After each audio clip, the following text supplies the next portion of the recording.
Hello and welcome to my channel thinking literature. इस video में हम पैथेटिक फेलेसी के बारे में डिस्कस करेंगे। So let's jump into it.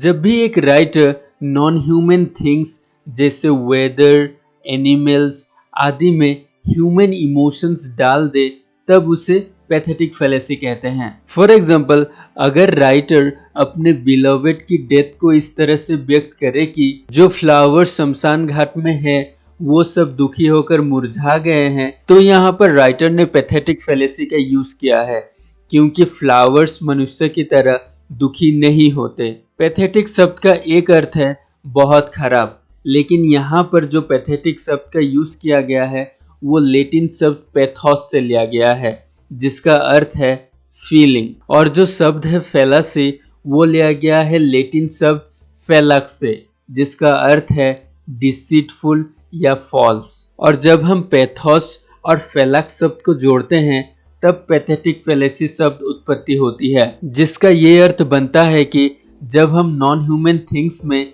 Human emotions डालते हैं तब वो एक फॉल्सूट कहलाती है या झूठी कहलाती है। हालांकि इसका ये मतलब नहीं है कि पैथेटिक फेलेसी हमेशा मिस्टेक होती है, बल्कि राइटर्स पैथेटिक फेलेसी का यूज करते हैं ताकि वो एक इमोशनल एटमॉस्फेयर क्रिएट कर सके। जो टर्म है पैथेटिक फेलेसी वो कॉइन किया था ब्रिटिश राइटर जॉन रस्किन ने, जिन्होंने पैथेटिक फेलेसी को एक इमोशनल फॉल्सनेस कहा था। रस्किन ने पैथेटिक फेलेसी टर्म का रोमांटिक पोएट्सों को क्रिटिसाइज करने के लिए यूज किया था, क्योंकि रोमांटिक पोएट्स नेचर से कुछ हद से ज्यादा ही लगाव रखते थे। लेकिन समय के साथ इस शब्द का मीनिंग चेंज हो गया और पैथेटिक फेलेसी क्रिटिसाइज करने के लिए यूज नहीं किया गया, बल्कि जब भी कोई नॉन ह्यूमन थिंग्स में ह्यूमन इमोशंस डाला जाता है तब उसे पैथेटिक फेलेसी कहा गया।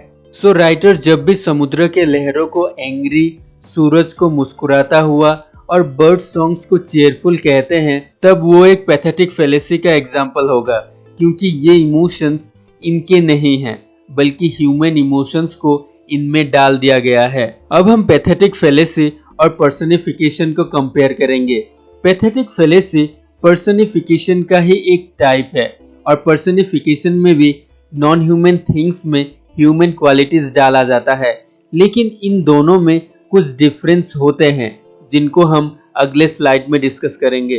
पैथेटिक फेलेसी में जो ह्यूमंस के इमोशंस है जैसे रोना, हंसना, दुखी होना, इस तरह के इमोशंस को नॉन ह्यूमन थिंग्स जैसे फ्लावर्स, ट्रीज, एनिमल्स आदि में डाला जाता है। लेकिन पर्सनिफिकेशन में क्या होता है?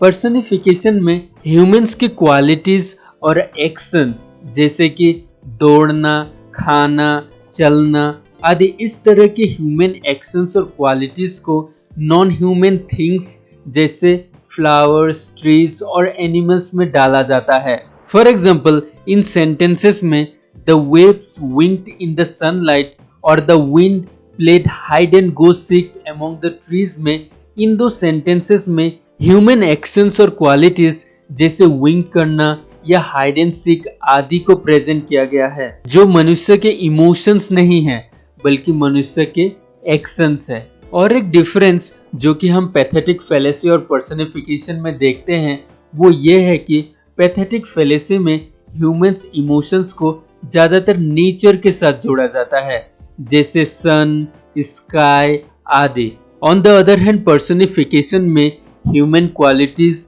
और एक्शंस को नेचुरल और मैन मेड दोनों थिंग्स में डाला जाता है। अब हम एक पैथेटिक फेलेसी की एग्जाम्पल को देखेंगे। विलियम शेक्सपियर ने अपनी प्ले जूलियस सीजर में पैथेटिक फेलेसी का यूज किया है। इस प्ले के कुछ लाइंस में शेक्सपियर ने स्कोल्डिंग विंड्स, एम्बिचुअस ओशियंस और थ्रेटनिंग क्लाउड्स जैसे फ्रेजेस का यूज किया है, जो कि साफ तौर पर यह दर्शाता है कि नेचुरल थिंग्स जैसे विंड्स, क्लाउड्स और ओशियंस में ह्यूमन इमोशंस डाला गया है। सो ये एक परफेक्ट एग्जाम्पल है पैथेटिक फेलेसी का। अब हम जानेंगे कि राइटर्स क्यों पैथेटिक फेलेसी का यूज करते हैं। राइटर्स पैथेटिक फेलेसी का यूज करते हैं ताकि वो एक मूड या एटमॉस्फेयर क्रिएट कर सके और उसमें इमोशनल क्वालिटी को डाल सके।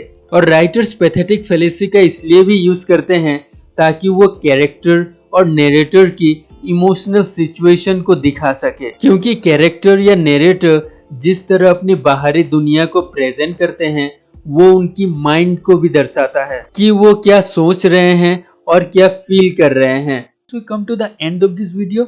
अगर आपको वीडियो अच्छा लगा तो लाइक कीजिए, अगर अच्छा नहीं लगा तो डिसलाइक कीजिए और अगर नए हैं तो सब्सक्राइब कीजिए।